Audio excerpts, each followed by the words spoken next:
Diabetic po ba? Medyo. Okay. Nagme-maintenance. Okay. Pag yung mga diabetic kasi paalala ko lang sa inyo, lahat, yung baka may bagong manunood sa atin. Yung mga diabetic o mga high blood, ganyan, bibisitahin kayo dyan ng mga frozen shoulder. Sana hindi nyo na mapaabot sa sobrang sakit. Kasi mayroong pagkakataon, kirot-kirot niya, ang sakit. Yan. Kailangan pag nakakaramdam kayo ng naaangat pa, may pain na ganito. Ay, sakit. Paayos nyo na kagad. Kahit hindi sa akin, paayos nyo na kahit sa mga basa. Marami naman marireview. Para lang makaiwas tayo sa sobrang sakit. Kasi pag yan, ganyan na lang, hindi nyo na maangat. Ang sakit niya sa adjustment. Ako man, naaawa ako sa mga, katulad na, hirap na. Kasi dati, naangat pa yan pero may pain. May pain na. Katagalan, pumapakat na. Kasi, di ba pag diabetic ka, pag nasugatan ka, ang tagal bumalik. Ganon din yan sa loob, nagkakasugat din yan sa loob. Pumapakat yan. Meron tayong tinatawag dyan na adhesion or adhesive capsulitis. Magiging tight yung mga nyo, yung mga tendon nyo, ligaments. Isa yan sa mga magpapahirap na i-adjust.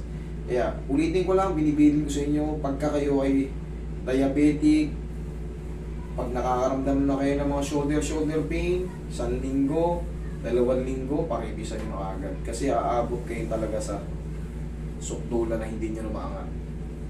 Yan, kailangan talaga nagaganyan natin, naangat.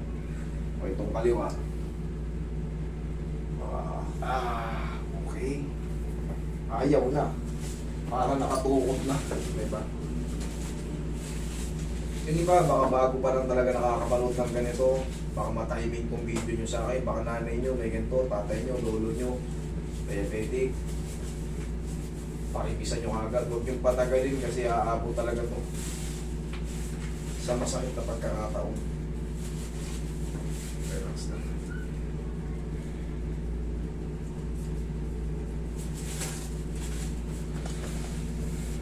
Ito, kahit pa paano, mababawasan talaga yung sakit niya pag in-adjust ko. Pero kailangan nyo lang magbaong kayo ng 10 kilo lang sa loob kasi medyo may pain talaga yan.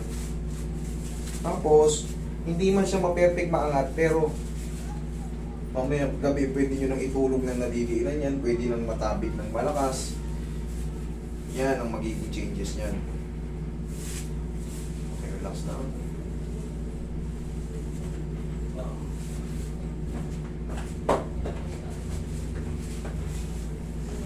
Okay na ba yung huli? May isa pa. Isa pa? Kasi mo muna yung... Mukhang nag-iasot ka rin sir. Pag blend ito, salos di mo makita. Tama. Glock. Relax na.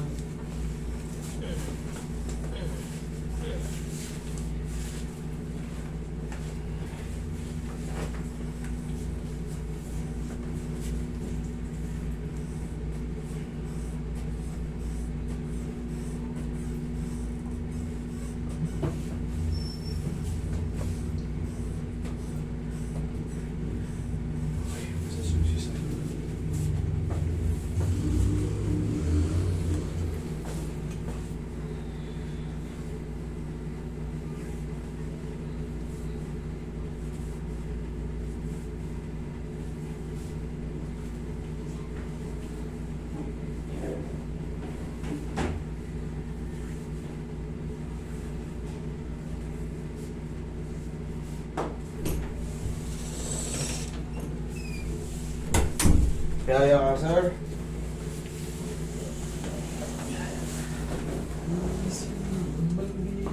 Taas yung Nag-isa dyan yung kamay. Yan. kaya pa po ang tito to. Okay po. Thank you.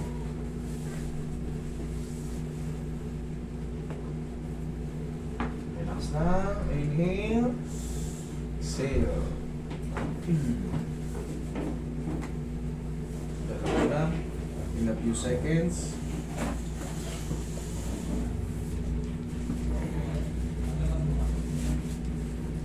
Sige po. Upo kayo. Uy, tukod mo yung quotes. Okay, relax lang kaya.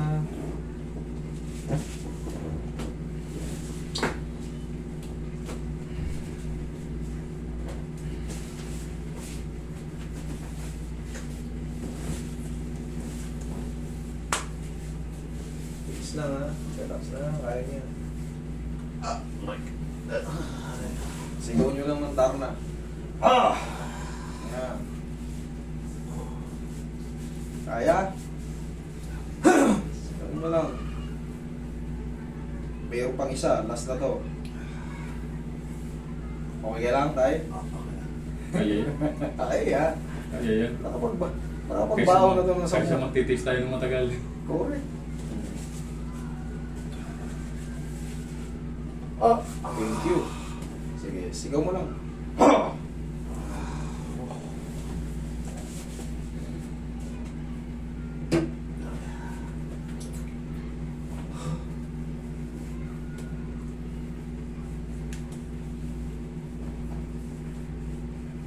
Okay lang kayo? Okay lang. Mabilis lang naman yun eh. Ang mahalaga, nakalag na yung pagkapakat doon, yung tightness doon. Ngayon, di ba napapanood nyo naman tayo, di ba? Yung kasunod niyan, yung round, round, round, round.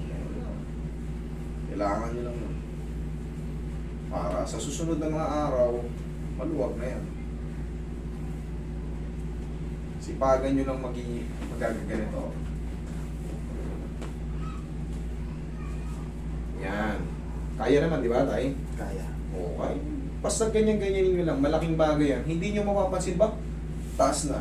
Kasi ito, hindi ko talaga ito pinipuyasang ipilit iangat kasi very tight pa yan. Kailangan pa sundan talaga ng mga exercise. Tapos, syempre, ang changes niya, pag na... tingnan mo. Tingnan mo pa tagilid. Tingnan mo. Okay na. Hindi na. Oo, hindi na siya ano. Hindi Okay? na gaano. Ganun talaga ang ano yan eh. Okay, sir? Okay. Salamat po.